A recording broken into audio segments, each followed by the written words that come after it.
make a long-distance relationship work, flourish, bloom? This is a question I was asked by Daniel. He's an engineer studying here at the Technical University Delft, here in the Netherlands. He's an engineer. He can go anywhere for work. And his fiancée is also an engineer. He can go anywhere for work. They are deciding now where they will be going, and maybe they will become a long-distance relationship. So that's what's of interest, how to make this work. So Daniel, here's my answer to your question. You see, I decided to divide it in two parts. What is the setup, and what is there running it, this long-distance relationship? Yeah, we need to think about setting up this great project of a long-distance relationship. And it's very important that we think about that, because we can see from the beginning if it can work or if it cannot. And yes, you should do it at the beginning, the setup, but you should review if this changes over time. Because as you grow as an individual, you will change. And when you live in a different country, you change even faster with all the experiences that you get. So what is this setup? Just 4 steps. First step is be real. Be real. Are you meant to be in a long-distance relationship? Can you deal with that? Can you deal with sharing your life with another highly educated person? Maybe you cannot handle that. Maybe you really want to be with a person locally, a person who helps you locally. Maybe you want a very traditional relationship in which the man is the one who is the breadwinner and the woman is happily tranquil at home.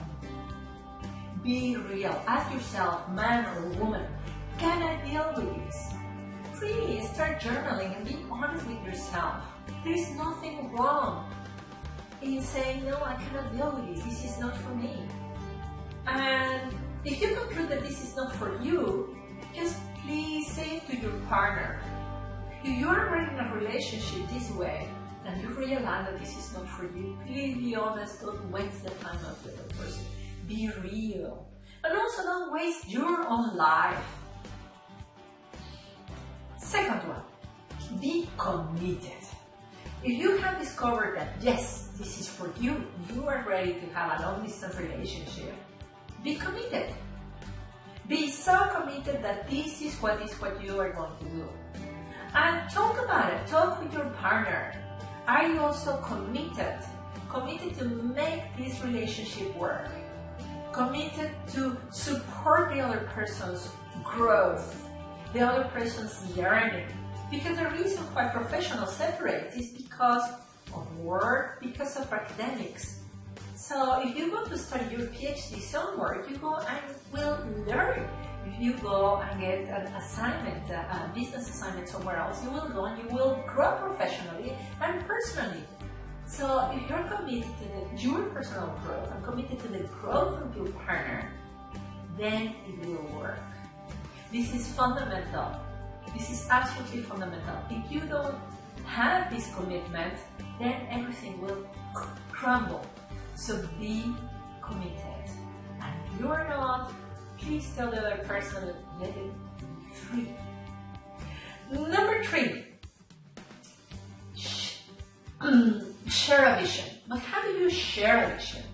First, you have to have a vision. I know that we live in a very complex, volatile world today. But it is important that we have a vision of how we would like our life to be. Just, very sketchy. I would like to be doing public speaking. I would like to be building huge buildings. I would like to wake up close to my loved one. I would like to live close to the mountains. I would like to live close to the sea. If you have a vision, in 20 years, and you share that vision with your partner, then you can not only survive the current reality, but enjoy and learn from it because it's a temporary situation. If you share that vision of you both together living in Paris, you both together living on the mountains, together setting up a farm, setting up a business, if you share that vision, it will be just very easy to live apart just for now. Number 4, and this is just so key, you have to set the rules. Set the rules of your credit. What does that mean for you, this living apart? Does it mean that you can actually go and date other people? Tell to your partner. What does that mean for her? What does that mean for him? Is it for 6 months? Is it for 2 years? Is it for 5 years? It is very important that you put this clear on the table. Set the rules that will make you happy. And really be adamant that these rules should make you happy. They should not be compromises. If you agree that it's an open relationship and you aren't happy about it, it's obviously not going to work. You have to be completely honest with your partner. If you agree that it's going to be 5 years, but you would like it to be 2 years, you're going to be unhappy and it's going to work out. You have to be authentic. And that's the reason why the first step was be real. Be absolutely real. What is what you can stand? You can stand 6 months, but you can stand 5 years. You can stand that your partner goes out drinking and has a lot of friends, but you cannot stand sexual infidelity. So, what are the rules? And these rules, write them down together. Now, this setup, if you haven't done this setup and you're already living in a long-distance relationship, you can do it right now. Obviously, if you still are living together and are planning to separate, this is a perfect time. Now, how do you manage once you're separated?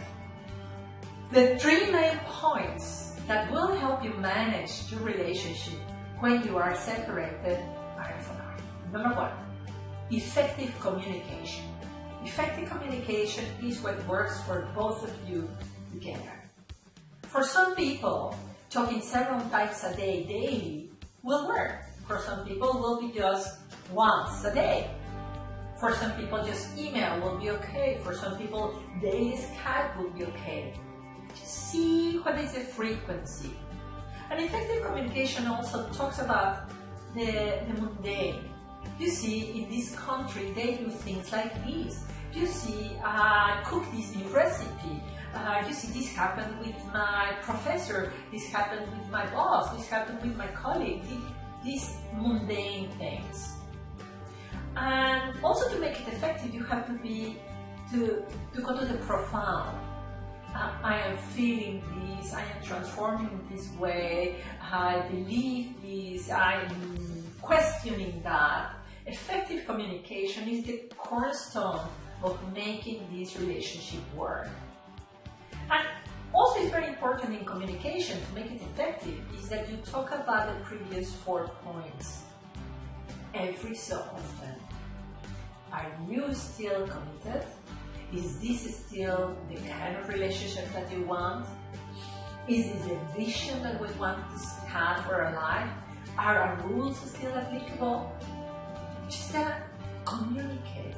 Communicate about communication. Communicate about feelings. Communicate about silly things. Just use everything that you have. Or use technology. Mobile apps, messaging, Skype, use just normal, regular post mail, video, audio, just be creative, make it effective, make it work. Visit each other. It is very important that you get to see where your other partner is. It is very important that your partner gets to see where you are.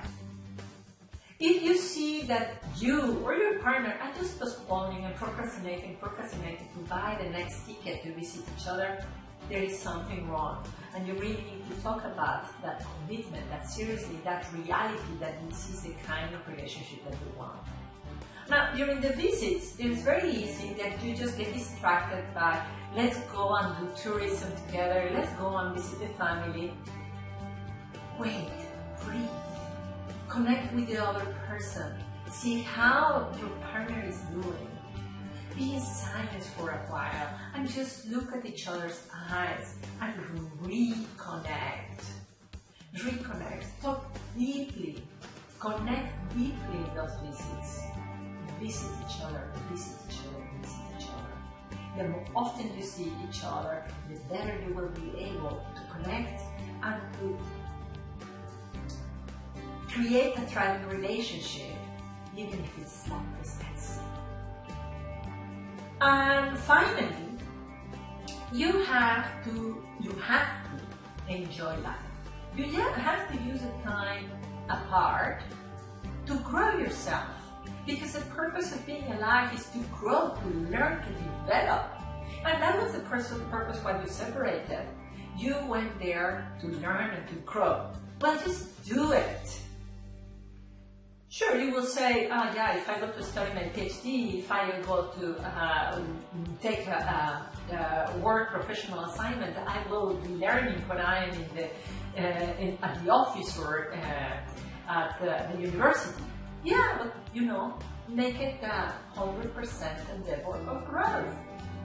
Go out and photograph, go out and cycle, go out and read books of the local culture. Just grow and learn. If you're in your home country, do exactly the same. If your partner is not there, look and read and grow. Because,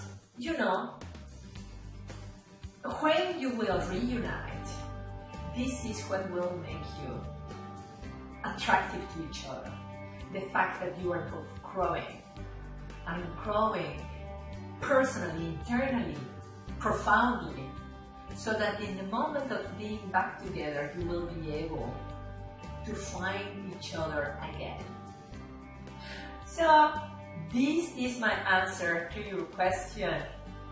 7 powerful actions to keep these long-distance relationships growing, blooming, learning. So if you like this video, please give it a thumbs up and come on over to my site and share with us what you do to make your long-distance relationship work.